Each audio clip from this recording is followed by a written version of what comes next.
Silence rested on her shoulders like a crushing weight, the thumping of her heart magnified tenfold as Birdie strained her ears for the familiar melody, a cluster of notes that brought warmth and comfort to the soul, piercing despair with a glimmer of hope. Instead, she heard only the groaning timbers, crashing waves, and creaking blocks of the Longorian ship.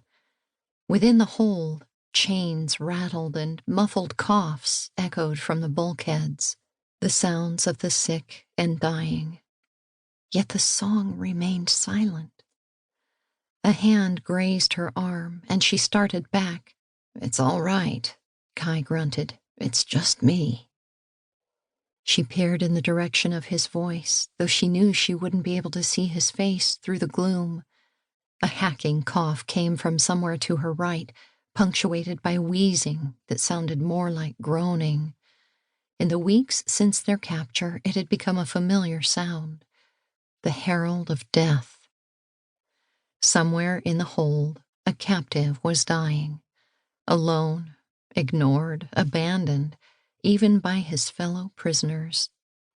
Though their hands were free, chains bound their ankles to the deck, restricting movement to a few feet in either direction, and anything above a whisper drew the wrath of their captors. No one would dare lift a voice in comfort or to call for aid.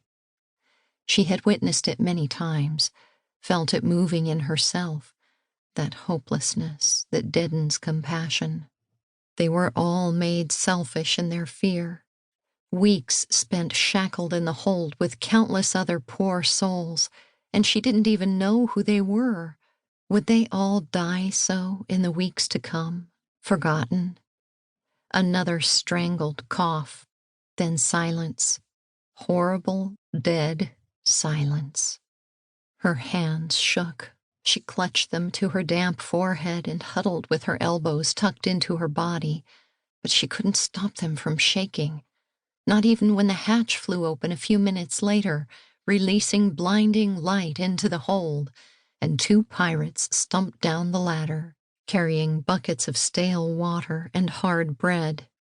Her hands trembled as she choked down food, and as the pirates dragged the dead slave up the ladder and the hatch thudded shut behind them, plunging the hold back into night. Outside, a loud splash, then something thumped against the side of the ship. "Kai?" She broke off with the name scarce spoken. Even a whisper seemed disrespectful in this floating tomb. "Yeah."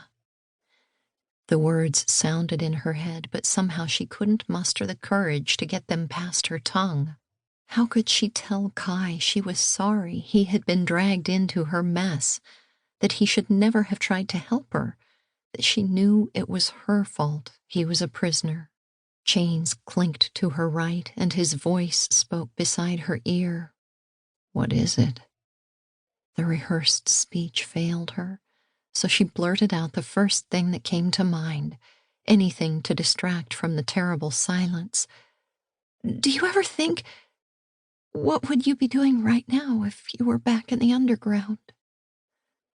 "Probably running for my life," he snorted. An attempt at a laugh, but a pitiful one. "I tend to do that a lot."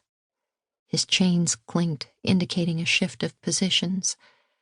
"I just wish I could know they were all safe.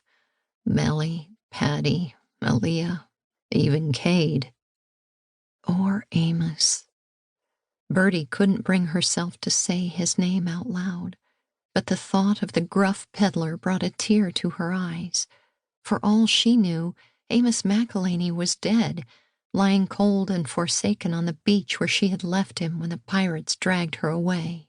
She shoved her trembling hands into her lap and clenched them beneath her knees. She might not be able to will her hands to stop shaking, but she could force them. This, at least, was something she could control. Across the hold, a child gasped for breath. The 5 broken notes of the child's melody filled Birdie's head. Weak as a candle quivering before a gust of wind, the sound tore Birdie to the heart.